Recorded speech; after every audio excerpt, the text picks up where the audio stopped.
Bonum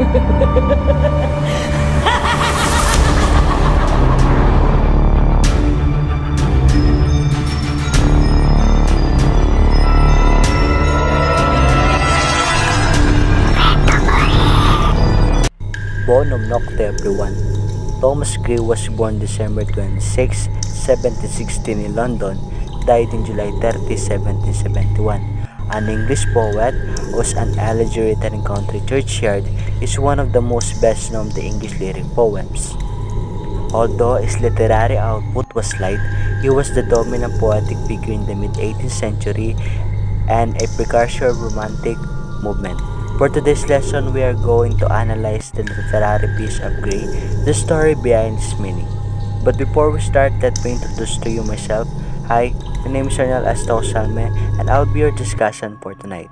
In order to easily understand the poem that assigned to me, I'll prepare some technique to understand it better.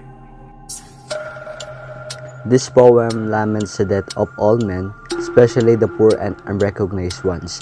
It also speaks about the class differences. The poem consists of 33 stanzas. Each stanza has 4 lines. What we are going to do is to discuss the author point of view, which is the POV of the author while he wrote this poem. When we say churchyard, an enclosed area surrounding a church, especially as used for burials. Elegy written in country churchyard as a representative of sorrow, sadness, and pain. This poem is about the writer's meditations on the mysterious countryman sleeping in the churchyard. The poet describes both auditory and visual sensations he, the author, observes and feels in that churchyard. The mournful sounds of the oaths reminds him of the dead resting in their graves. He laments they will be unable to enjoy the fruits of life, the happiness of home, wife, and work. He also comments on the fame and honors rich people enjoy in their lives. To him, the poor souls would have also accomplished great tasks only if they had the opportunity. Now, they are peacefully sleeping in their cells, and their plain graves reflect their simplicity and morality. In contrast, it described the lavish funeral mementos of the rich that are prominent in the same churchyard, but nothing can restore life. Even in his epitaph, he asks not to remember him as a well-educated and great person. He wants to be remembered as a melancholic, serious, and sad person.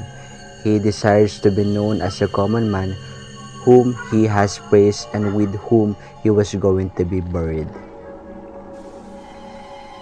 And later on, after he dies, he did what he said. He remembered as a sad person. The major themes of this poem is about death. The transience of life and memento mori are the major themes of this poem. When we say memento mori, it is a Latin word, means remembered that you must die. It is surrounded by death. The poem provides various images, pointing out the contrast between life and death, the mortality and the differences between different classes after death. Where it happened. Gray's elegy written country churchyard.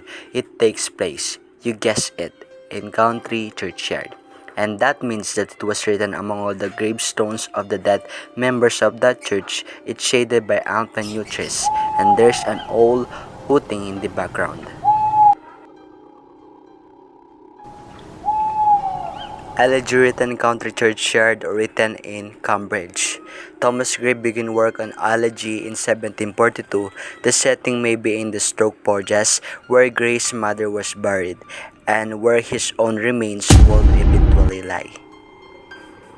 But the poem was probably composed in Cambridge, and the curfew tolled by the bell of Great St. Mary's. If you read the whole poem, there's an Mote Glorious Milton there.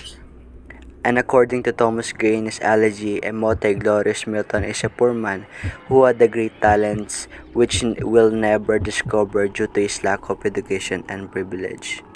He lived and died in obscurities despite the possibility that given the right opportunities, he could have written a poem as great as Milton's Paradise Lost. In poetry, we learn how to put words together to form meaning and context. We learn how to choose the right words to create imaginary and effect. When we break poems down into their parts, we learn a lot about how writing comes together, and we learn how to follow patterns and put words in particular order. Elegy, written in country churchyard. Gray's poem depicts the death as a labeling force that brings all people, whether rich or poor, to the same final fate, meaning to say we will all die and our differences as a person will disappear, because in the final stage of our life we will be ashes in our own coffins. Still, there are still kind people in this world. I want to show people that somebody who is hungry in the street, somebody will help him. Somebody will feed him. I believe that somebody will help him. As long as we live, let us choose to be a good person. Be happy and enjoy our lives. Remember, everything in life is temporary. And that's the end of my report. I hope you learned something from me and to the elegy of Thomas Gray.